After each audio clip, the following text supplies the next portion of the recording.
What was it about Grandma's home that made you feel so warm, comfortable, and like you belonged? That feeling you get when you return back to your mom's house for the holidays.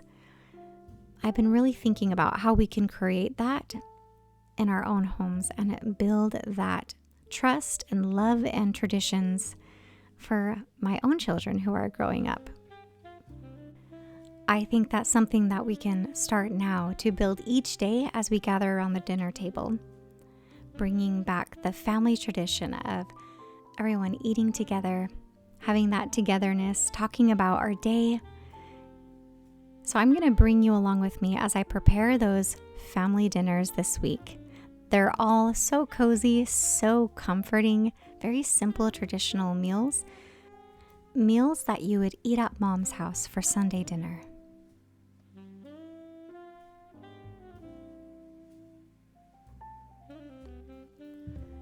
On this particular day, it was actually one of my son's birthdays, and he requested a French onion soup dinner with some homemade bread. And the best way to start out French onion soup is with beef bone broth. So I start out by putting some beef bones that I just picked up from the butcher. I pick up a whole big bag of fresh beef bones from the butcher. I put them in the freezer and I pull them out when I want to make some bone broth. I put them in the hot oven at 400 degrees to bake off till all the juices start running through. And then I pour all of the juices and all those bones right into my Instapot with carrots and celery and some onion, a couple bay leaves, and some salt and pepper. And I let that cook for, about 45 minutes to an hour in the crock pot. And now I'm going to slice up all of my onions for our French onion soup. Normally, you should start out with some sweet onions, but I don't know what it was about these yellow onions, but they were ferocious. It was battle with the onions, and I felt like I was losing until I brought out my handy goggles, a trick that I haven't pulled out since I was like 16 years old, chopping onions in my mom's kitchen. But hey, it did the trick.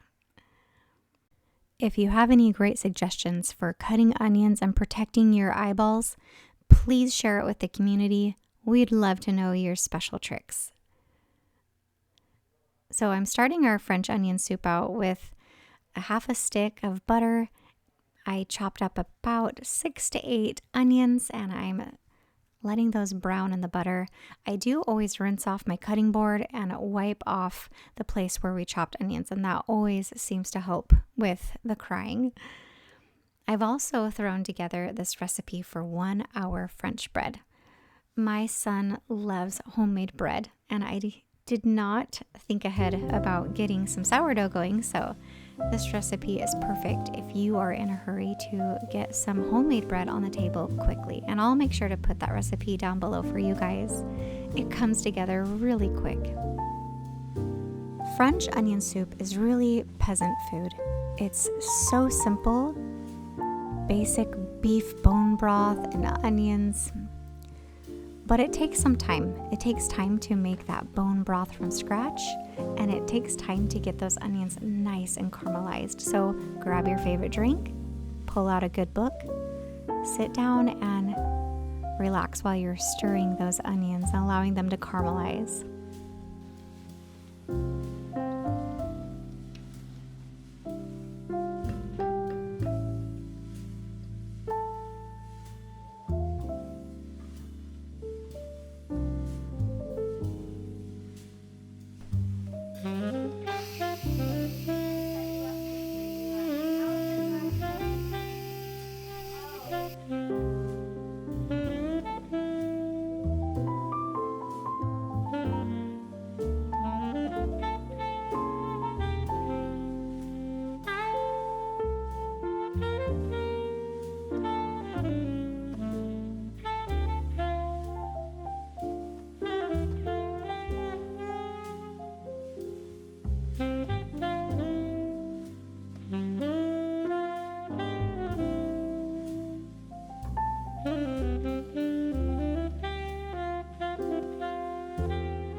I just love family birthdays. And this is just the type of feeling that I'm talking about when your children come to you and say, "Hey, Mom, can you please make me your famous French onion soup? Or will you please make me my favorite cake or favorite treat?" Food has a way of bringing back those nostalgic feelings. One of my favorite things my mom always made for me on my birthday is a German chocolate cake. And I always felt like one of those weirdo little kids who didn't want just vanilla or chocolate frosting on their cakes. I wanted that caramely, coconutty, nutty frosting that goes on a German chocolate cake. And my birthday will be coming up soon, and so will my mom. So I think I'll ask her to make me one of those when she comes in just a couple of weeks. But the next thing that we're actually going to be making is a chicken pot pie. I just love a juicy, warm, savory pie. So as the cooler months are rolling in, chicken pot pie, beef pot pie, it's all going to be on the menu from here all the way through winter. I always start out by making my mom's flaky, buttery pie crust. And this is something you can do in the morning. You can think ahead, make your pie crust, put it in the refrigerator, and then later make your filling or whatever it is. What would be really great is on my next baking day, just make a whole bunch of pie crusts, shape them into discs, put them in some saran wrap, and put them right into the freezer so that whenever I'm making savory or sweet pies, I'll be ready. I like to put a farm fresh chicken into the Instapot and get that going. I just throw it in completely frozen and cook it on high pressure for 2 hours. And then I have all of the chicken broth I need. I have delicious, tender, soft chicken to throw into the pie. And today I'm making this chicken pot pie with lots of different fall vegetables like parsnips and potatoes and carrots and mushrooms, celery. I've thrown in a little bit of Italian seasoning in here, salt and pepper, some flour for thickening it, and of course our chicken broth. I have a few herbs that are holding on. We've got some parsley out here, and you can see the chickens are laying eggs in the empty box next to it. And then I've also discovered that pouring on about a half a cup or so of fresh cream into the chicken pot pie just makes it so delicious.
We have lots of potatoes that we're still pulling out of the garden. We grew about 7 rows of potatoes in our garden, and I don't have a deep food storage or a place to keep them at the moment. So a lot of those potatoes are actually just buried under the ground, and we pull them out by the bucketfuls when we're needing them and ready for more potatoes. So I'm finding lots of ways to use our potatoes, and they're just big and golden and delicious. So today we're going to be making a classic shepherd's pie. This is something I do remember my mom making when we were little, and something that my husband also enjoyed when he was a little boy. It's so simple, but it also just gives you all the good old feelings of home. So I've got the potatoes boiling for the mashed potatoes, and now I'm going to dice up a big old yellow onion and start sauteing that with a little over 1 pound of hamburger. And I don't know about you, but I feel like recipes are more of guidelines. And so I'll take a peek at a classic recipe like shepherd's pie, but then I'll basically just use what I have in the kitchen and kind of go off of instinct and what sounds good. Right now we've got lots of green peppers from a friend's garden, so we're using some green bell peppers and some carrots and celery.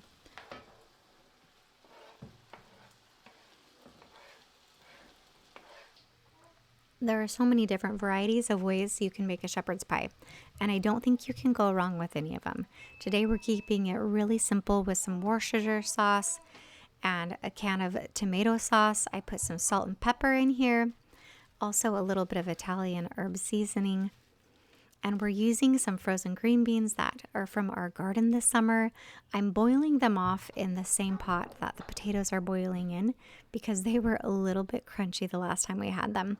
But I do have to say that fresh green beans makes all the difference in a shepherd's pie. Definitely over canned any day. So I'm pouring all of that delicious beefy filling into a 9x13. I'm going to top it off with our garden fresh green beans. I like the mashed potatoes on top to be nice and light and fluffy. So I've added some butter and some cream, a little bit of milk if it needed it, some salt and pepper, and I'm just mashing those nice and light and fluffy. And on top of the casserole they go. I'm going to bake this in the oven at about 375 degrees for about 30-35 minutes. And then I'm going to add some shredded cheddar cheese on top just before it's done. Melt that so it's nice and golden, and dinner is done.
The next thing on our fall dinner menu will be a Sunday pot roast. I can't think of a more comforting and classic meal that brings the family together and just makes you feel so comforted than a classic beef roast. Now, growing up, a Sunday roast was often an elk roast or a deer roast, depending on what time of year it was. And I always preferred the elk. We bought a portion of a beef cow, and so that's what's in the freezer at the moment. And I have to say, a beef roast is just a treat. My favorite roast would have to be a chuck roast. I love the way it falls apart, the way you can put it on a hoagie bun and use the juice for au jus, dipping juices. But today we're going to go with that classic roast with potatoes and carrots and all the things. But first I've started the roast off. I'm going to cook that nice and tender before I add my vegetables. And so while that is cooking in the Instapot, I'm going to put together these pumpkin dinner rolls. This is the time of year where I'm already thinking ahead about the holidays. I'm thinking about Thanksgiving and Christmas and trying out some new recipes. So here I am kind of testing out this pumpkin dinner roll. Is this going to be something that we want to put on our upcoming Thanksgiving dinner table? I have to say, they were moist and sweet and delicious. I loved the pumpkin rich color that they had. And they also had a teaspoon of pumpkin spice to them. So it wasn't like you were, eating a pumpkin pie or anything, but it just had that hint, like saying, I am a pumpkin roll, not just a regular roll. And that makes them a little bit special. So this is definitely a recipe that I think we might be putting on the upcoming Thanksgiving menu. It's definitely going to have a comeback this fall season. It was really a good one.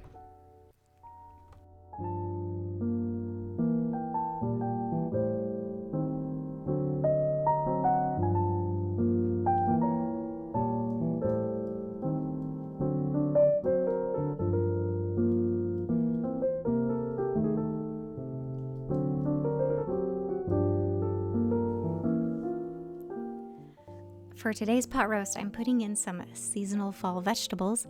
Our neighbor grows a lot of turnips this time of year, and he always brings over loads of them. So I'm putting them in with our pot roast, and I find that turnips are the best in some sort of beefy stew or a pot roast in this case, and they almost have like a little horseradish flavor to them. So they're just really great paired up in a beefy pot roast.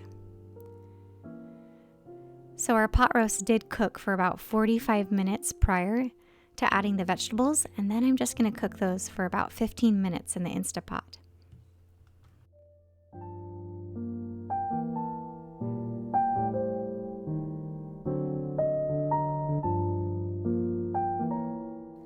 Thank you for joining our family around the dinner table this week and in my little farmhouse kitchen.